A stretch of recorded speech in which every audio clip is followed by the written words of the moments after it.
This is my teaching philosophy for the LS 115-03 course on Thursdays. For my teaching philosophy, I'm going to begin by explaining my concept and my beliefs of learning. I believe that learning is not an act of memorizing information.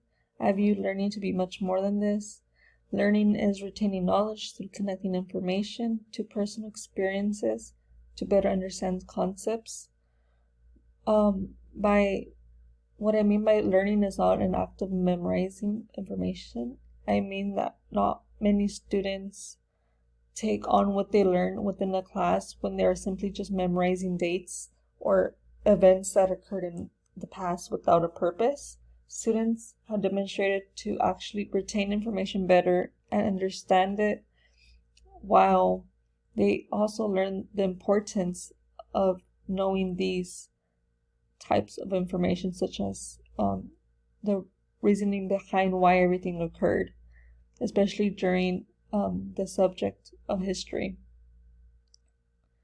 And with learning being part of a process that consists of understanding the what, when, why, and how, a successful learning situation I deem to be would be one where students are actively participating during class and completing all assignments with proper explanations using supporting evidence from text, research, or articles provided during the course or the class lesson or activity.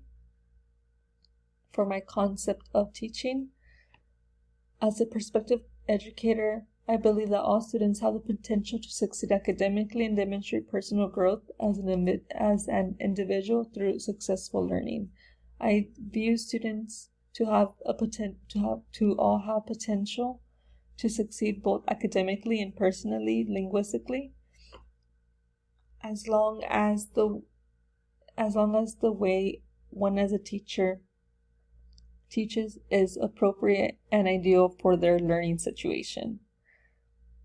That is why I aspire to teach students in a manner that helps them think for themselves and learn to have a growth mindset. So, implementing a growth mindset within the classroom is important to help students gather their thoughts and ideas and reflect on the mistakes they made to better their outcome next time and not view failure to be an end to all their possibilities.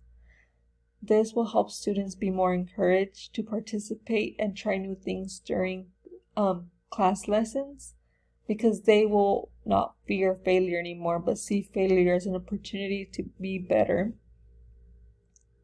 I value self-reflections after each topic learned to help students retain information by making connections and comparing previous thoughts with their new perspectives. I view teaching students how to self-reflect after each activity is beneficial in the aspect that they are able to explain in their own words to themselves what they learn, and their thought process throughout their way of learning is important to help better retain information. Helping students master the many subjects cannot be done only through direct instructions. That is why I value student-centered learning. Having students have conversations and discussions with their peers and explain to one another and answering each other's questions is important to foster great communication skills and to practice explaining their ideas to each other. My goals for my students is that I desire to have all students to leave the classroom by the end of the school year with better critical thinking skills, a willingness to learn, and better communication skills. These skills are my ideal students because it will help them actually continue practicing the skills throughout other classes, and it will be beneficial in their future work. With continuous implementation of student-centered learning, students will be able to work on their communication skills with their peers. With answering student questions and with clarifying questions of my own, students will be led to practice their critical thinking to answer each other's questions.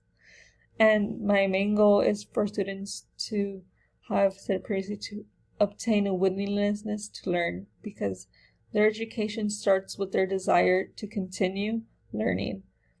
I would help students obtain the skill through fostering a growth mindset, as I stated before. For my teaching methods, the methods I would consider to reach my goals and objectives, as stated above, would be the implementation of UDL, CSP, and SJE. All of these will help students not lose their individual personality and individual traits and practices while they are in school, but help them embrace and use them as ways to connect and better understand concepts.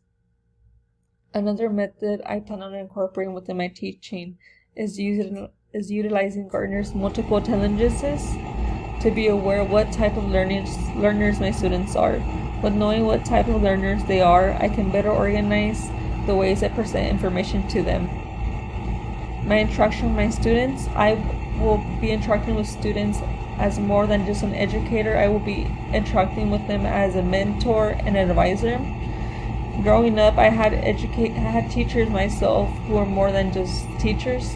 They were advisors and mentors, which helped me become more motivated to become an educator myself, because I wanted to play different roles in the lives of future generations.